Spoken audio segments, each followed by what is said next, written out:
So first things first, ఫిబ్రవరి 1, 2024 ఏదైతే బడ్జెట్ని నిర్మలా సీతారామన్ గారు ప్రవేశపెట్టారో పార్లమెంట్లో, అది ఒక ఇంటరిమ్ బడ్జెట్. దాన్ని ఓట్ ఆన్ అకౌంట్ అని అంటారు. దీన్ని మధ్యంతర బడ్జెట్ అని కూడా అంటూ ఉంటారు. దీనిని ఆ విధంగా ఎందుకు పిలుస్తున్నారు అని అంటే, ఈ సంవత్సరం 2024 సంవత్సరం ఏదైతే ఉందో ఇది ఎన్నికల సంవత్సరం అన్నమాట.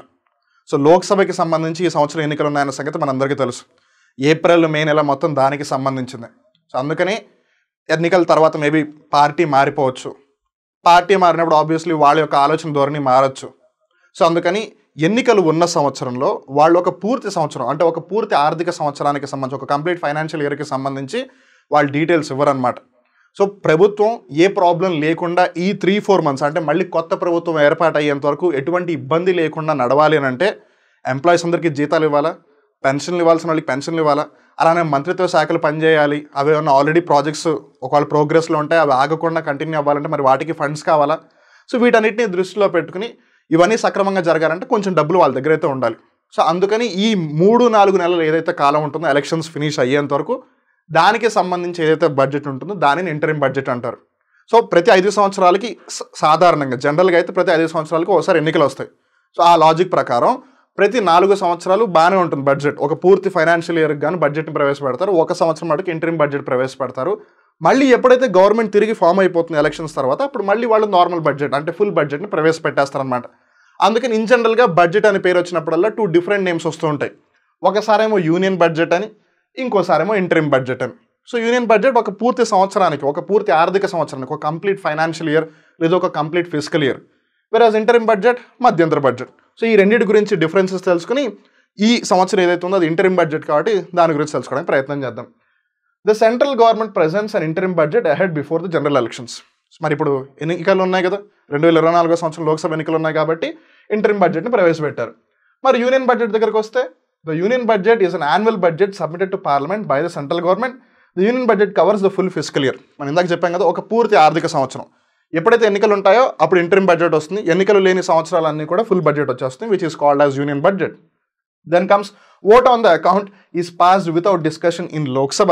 Whereas talking about union budget, the union budget was enacted after extensive debate in the Lok Sabha.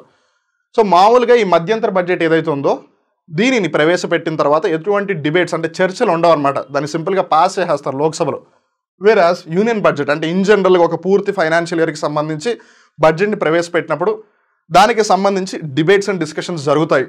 So ఇక్కడేమో డిస్కషన్స్ ఏమీ జరగకుండా, చర్చలు ఏమీ జరగకుండానే ఓట్ ఆన్ అకౌంట్ని పాస్ చేస్తారు. ఓట్ ఆన్ అకౌంట్ అంటే ఇంటరిమ్ బడ్జెట్ అని అర్థం అనమాట. వేరాజ్ యూనియన్ బడ్జెట్ దగ్గరకు వచ్చేసరికి దాని గురించి ఖచ్చితంగా డిస్కషన్ జరుగుతుంది. తర్వాత as an annual financial statement it gets passed in the Lok Sabha. ఇక్కడ డిస్కషన్ జరగకుండానే పాస్ అవుతుంది. సో ఆ లెక్కన ఈ సంవత్సరం డిస్కషన్స్ చేసి పాస్ చేసి ఉంటారా, వితౌట్ డిస్కషన్ పాస్ చేసి ఉంటారా? ఆబ్వియస్, వితౌట్ డిస్కషనే పాస్ చేసి ఉంటారు. Cause this year it is an interim budget.